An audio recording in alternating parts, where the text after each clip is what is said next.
In this video, we're going to talk about fear when it comes to storytelling. I've written over 20 books and I still have fear. In fact, I just had one of the biggest bouts of fear I've ever had while writing my new novel. So we're going to talk about that. Stay tuned.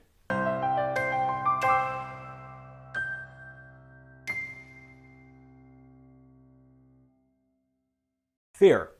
Many writers think it goes away once they've written their first novel or once they've hit bestseller status. They assume that the writing process magically gets easier. In some respects, writing does become easier, but the fear never goes away. A few weeks ago, I sat down to write my new fantasy novel. I've been pumped about this novel, and my excitement just could not have been higher. It's very different from anything else I've ever done. The main character is a dragon, he's an anti-hero, and the world is a unique blend of science fiction and fantasy. But I was paralyzed when I tried to start writing it. I don't believe in writer's block if you've watched my previous videos, but man, I just could not bring myself to write that first word. I would just sit at the screen and stare at it.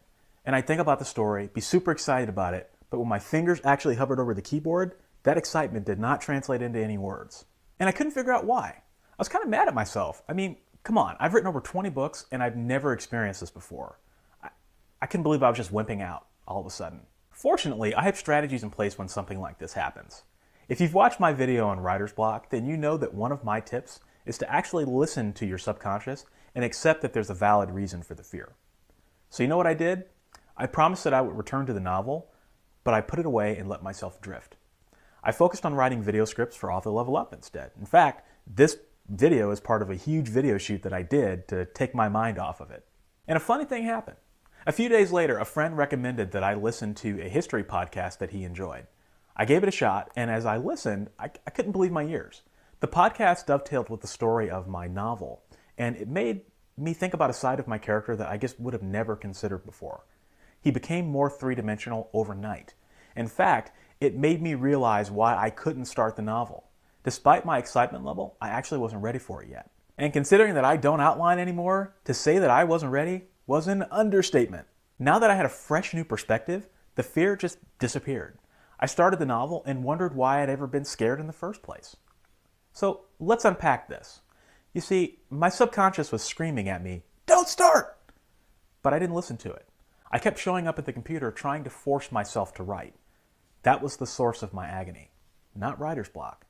I had no trouble writing other things at that time, so you can see I still don't believe in writer's block. Fear inhabits the space between your confidence and your subconscious. When you're afraid of something, it pays to think about why. Often, fear might seem irrational, like it did with me, but there's usually an underlying cause that isn't immediately obvious, and it often takes time and distance to discover what that is. It could be that you needed a missing link for your story, like I did. Sometimes it could be that you have things going on in your personal life that need to be tended to. Or it could be that you just don't have the focus to start or continue a story, and your subconscious is warning you of that. Or it could be that you're scared of what readers will think or have doubts about whether your book will sell. Whatever it is, you need to pay attention to yourself. If you encounter a problem like I did, stop and address it immediately, even if it takes you a few days. One of the most important pieces of advice I can ever give you on Author Level Up is that so much of your career rests on overcoming fear. You can learn how to write stories. You can learn how to promote. You can learn how to be an entrepreneur and run a business. But unless you overcome fear at every level, you'll never be able to do any of those things because successful people are masters of controlling their fear. So just know that the fear never goes away, and there's not a single author on this planet who doesn't go through it, despite what they may tell you. And if you're wondering about my book, it's going fantastically well, and I'll be able to unveil it here in the near future.